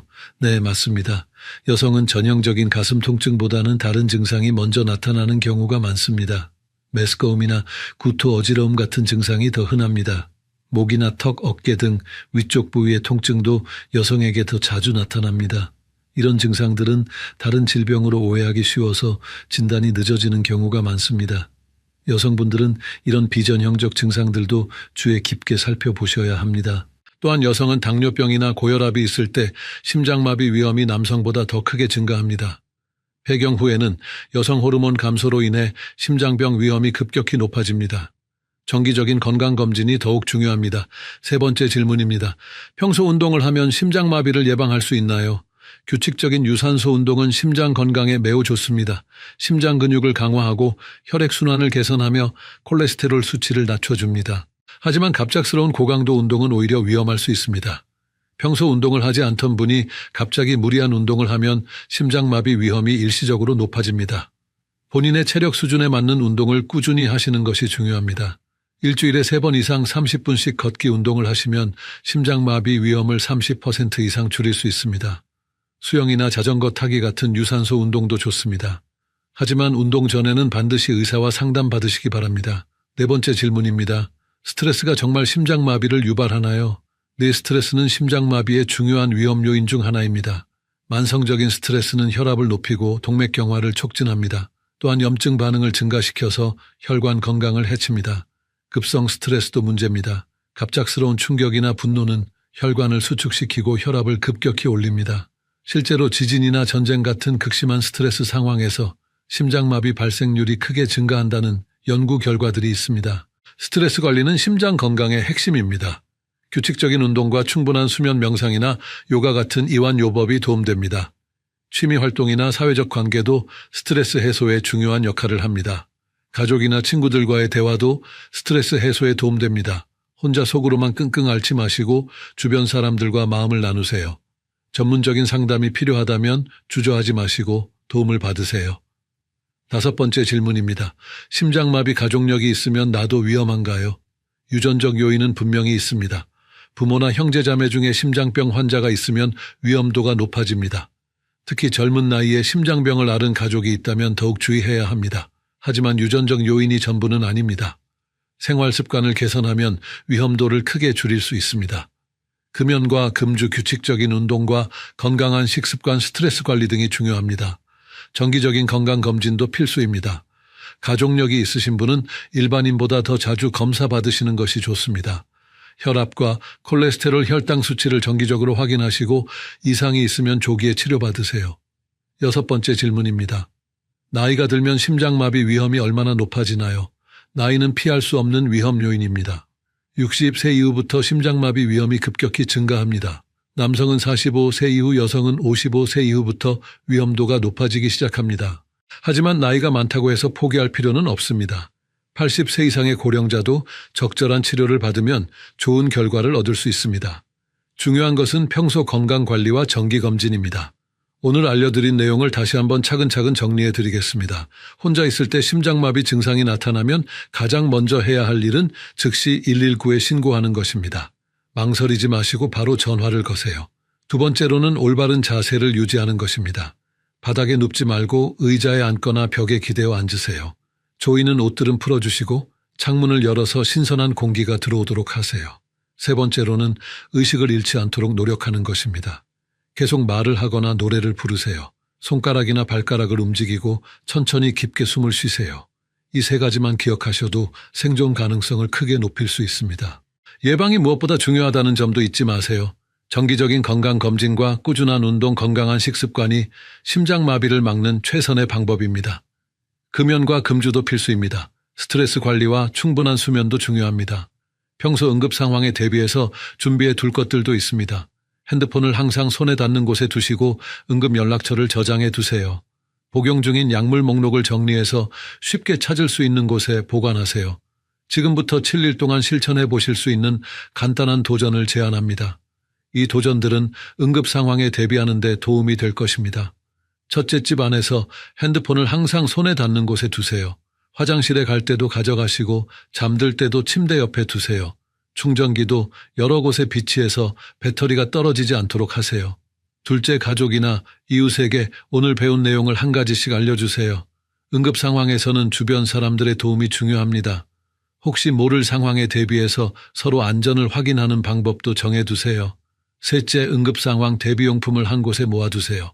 복용 중인 약물 목록과 병원 연락처, 보험카드 등을 한데 모아서 쉽게 찾을 수 있는 곳에 보관하세요. 가족들도 이 위치를 알고 있어야 합니다.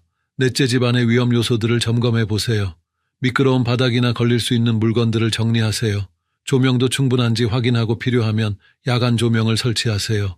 5째, 정기적으로 혈압을 측정해 보세요. 가정용 혈압계를 구입해서 매일 같은 시간에 측정하시고 기록해 두세요. 이상이 있으면 즉시 병원에 가세요. 6째, 응급처치 방법을 연습해 보세요. 심폐소생술까지는 어렵더라도 오늘 배운 기본적인 대처법들은 반복해서 연습해 보세요. 가족들과 함께 연습하시면 더 좋습니다. 7째, 건강한 생활 습관을 하나씩 추가해 보세요. 금연이나 금주, 규칙적인 운동, 건강한 식습관 중에서 하나를 선택해서 실천해 보세요. 작은 변화부터 시작하는 것이 중요합니다. 이 영상이 도움이 되셨다면 구독과 좋아요 버튼을 눌러주세요. 더 많은 분들이 이 중요한 정보를 볼 수 있도록 공유도 부탁드립니다. 여러분의 작은 관심이 누군가의 생명을 구할 수 있습니다. 댓글로 궁금한 점이나 경험담을 남겨주시면 다음 영상에서 답변해 드리겠습니다. 여러분의 경험이 다른 분들에게도 도움이 될 수 있습니다. 다음 주에는 뇌졸중 초기 증상을 알아차리는 방법과 골든타임 내 대처법에 대해 자세히 알려드리겠습니다. 뇌졸중도 심장마비만큼 위험한 질환이지만 빠른 대처로 후유증을 최소화할 수 있습니다. 뇌졸중의 전조 증상인 일과성 뇌어혈 발작에 대해서도 설명해 드릴 예정입니다. 이런 증상들을 놓치면 큰 뇌졸중으로 이어질 수 있어서 조기 발견이 매우 중요합니다. 꼭 시청해 주세요. 마지막으로 다시 한번 중요한 말씀을 드립니다. 이 내용은 교육 목적의 일반적인 정보입니다. 실제 응급 상황에서는 반드시 전문 의료진의 도움을 받으시기 바랍니다. 개인의 건강 상태에 따라 적절한 대처법이 다를 수 있으므로 평소 주치의와 상담 받으시기 바랍니다. 안녕하세요, 여러분. 오늘은 정말 중요한 이야기를 들려드리려고 합니다. 혈관 건강을 위협하는 무서운 적들이 우리 식탁 위에 숨어 있다는 사실을 알고 계신가요? 고지혈증과 고혈압, 당뇨병을 앓고 계신 분들이라면 더욱 주의해야 할 음식들이 있습니다. 이런 음식들을 모르고 드시다가는 혈관이 막히거나 터져서 생명을 잃을 수도 있습니다. 실제로 우리나라 성인 3명 중 1명이 고혈압을 앓고 있고 당뇨병 환자는 500만 명을 넘어섰습니다. 고지혈증까지 포함하면 거의 모든 중년과 시니어분들이 혈관 질환의 위험에 노출되어 있다고 봐야 합니다. 그런데 많은 분들이 약만 드시면 괜찮다고 생각하시는데 이것은 정말 위험한 착각입니다. 약을 드시면서도 혈관을 망가뜨리는 음식을 계속 드신다면 결국 큰 병이 찾아올 수밖에 없습니다. 오늘 제가 말씀드릴 5가지 음식은 혈관 건강을 위해 반드시 피해야 할 것들입니다. 이 음식들이 왜 위험한지, 그리고 어떻게 하면 건강하게 드실 수 있는지까지 자세히 알려드리겠습니다. 끝까지 들어보시면 여러분의 혈관 나이를 10년은 젊게 만들 수 있을 것입니다. 그러니까 채널 구독과 좋아요도 미리 눌러주시고 집중해서 들어보시기 바랍니다. 먼저 의학적인 조언을 드리기 전에 중요한 말씀을 드려야겠습니다. 오늘 말씀드리는 내용은 일반적인 건강 정보이며 개인의 상태에 따라 다를 수 있습니다. 치료나 약물 복용에 관해서는 반드시 담당 의사와 상담하시기 바랍니다. 이제 본격적으로 시작해 보겠습니다. 첫 번째로 말씀드릴 이야기는 정말 가슴 아픈 사연입니다. 서울에 사시는 65세 김모 씨의 이야기입니다. 김 씨는 5년 전부터 당뇨와 고혈압 진단을 받고 꾸준히 약을 드시고 계셨습니다. 병원에서 식이요법을 하라고 했지만 평생 드시던 음식을 갑자기 바꾸기가 쉽지 않았습니다. 특히 김 씨가 좋아하시던 것은 짜고 기름진 음식들이었습니다. 아침에는 햄과 소시지가 들어간 라면을 드시고 점심에는 삼겹살에 소주 한 잔, 저녁에는 치킨이나 족발을 시켜 드시는 것이 일상이었습니다. 가족들이 몇 번 말려봤지만 김 씨는 늘 이렇게 말씀하셨습니다. 약도 먹고 있는데 뭐가 문제냐, 평생 이렇게 살아왔는데 지금 와서 바꿀 수 있느냐고 하셨습니다. 그런데 작년 겨울 갑작스럽게 가슴 통증을 호소하시더니 응급실로 실려 가셨습니다. 급성 심근경색이었습니다. 관상동맥 3개가 모두 막혀 있었고 그중 하나는 90% 이상 좁아져 있었습니다. 다행히 응급수술로 생명을 구할 수 있었지만 김 씨는 이후 심장 기능이 많이 떨어져서 계단 오르기도 힘들어 하십니다. 의사 선생님은 만약 조금만 늦었다면 정말 위험했을 거라고 하셨습니다. 김 씨가 지금 가장 후회하는 것은 가족들의 만류를 무시하고 계속 몸에 해로운 음식을 드신 것입니다. 약만 먹으면 괜찮다고 생각했는데 그것이 얼마나 큰 착각이었는지 이제야 깨달으셨다고 합니다. 김 씨는 지금 철저한 식이요법을 하고 계시지만 이미 손상된 혈관은 완전히 회복되기 어렵습니다. 평생 조심스럽게 살아야 한다는 것이 김 씨에게는 가장 큰 고통입니다. 이런 일이 여러분에게는 절대 일어나지 않았으면 좋겠습니다. 그래서 오늘 이 자리에서 정확한 정보를 알려드리는 것입니다. 두 번째 사례는 더욱 안타까운 이야기입니다. 부산에 사시는 70세 박모 씨의 경우입니다. 박 씨는 당뇨와 고지혈증을 함께 앓고 계셨는데 특히 단 음식을 무척 좋아하셨습니다. 병원에서 아무리 단 것을 끊으라고 해도 쉽게 포기하지 못하셨습니다. 매일 아침 믹스커피 2잔은 기본이고 오후에는 빵이나 과자, 저녁 식사 후에는 꼭 아이스크림이나 케이크를 드셨습니다. 딸이 당뇨에 좋지 않다고 말려도 조금씩만 먹는다며 계속 드셨습니다. 특히 박 씨가 즐겨 드시던 것은 도넛과 크림빵이었습니다. 근처 빵집에서 갓 구운 도넛을 사와서 커피와 함께 드시는 것이 하루 중 가장 행복한 시간이라고 하셨습니다. 그런데 문제는 이런 음식들이 혈당을 급격히 올릴 뿐만 아니라 혈관벽에 염증을 일으킨다는 것입니다. 트랜스 지방과 포화 지방이 가득한 이런 음식들은 혈관을 딱딱하게 만들고 혈액을 끈적하게 만듭니다. 결국 박 씨는 지난해 뇌졸중으로 쓰러지셨습니다. 뇌혈관이 터져서 반신불수가 되셨고 지금도 재활 치료를 받고 계십니다. 말씀하시기도 어려워지셨고 혼자서는 거의 아무것도 하실 수 없는 상태가 되셨습니다. 가장 안타까운 것은 박 씨가 지금도 왜 이렇게 되었는지 정확히 이해하지 못하신다는 것입니다. 단 것을 조금씩만 먹었는데 왜 이런 일이 생겼는지 억울해 하십니다. 하지만 의학적으로 보면 박 씨의 경우는 충분히 예측 가능한 결과였습니다.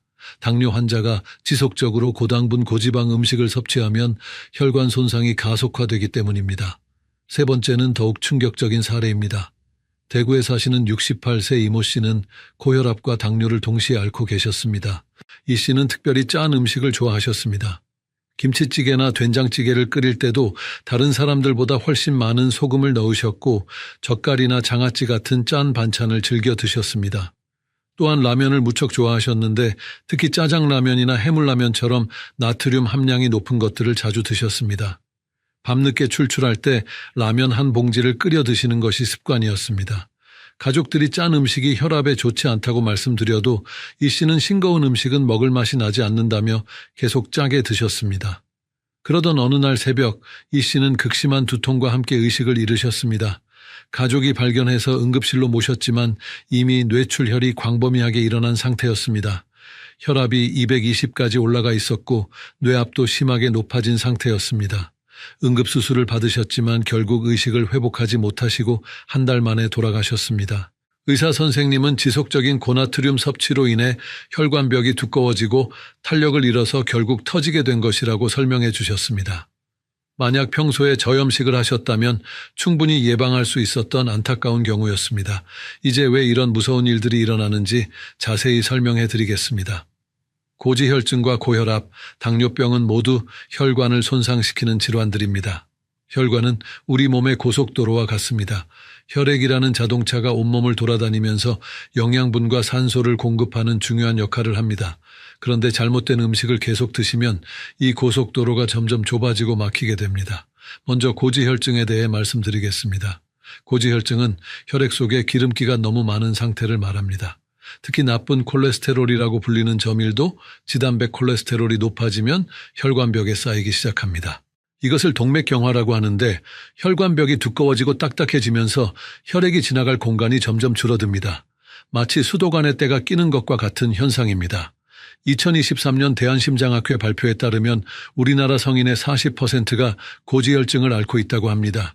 특히 50세 이상에서는 60%를 넘어선다고 하니 정말 심각한 상황입니다. 고혈압은 혈액이 혈관벽을 누르는 압력이 정상보다 높은 상태입니다. 정상 혈압은 120/80 미만인데 140/90 이상이면 고혈압으로 진단합니다. 혈압이 높아지면 혈관벽에 지속적으로 강한 압력이 가해집니다.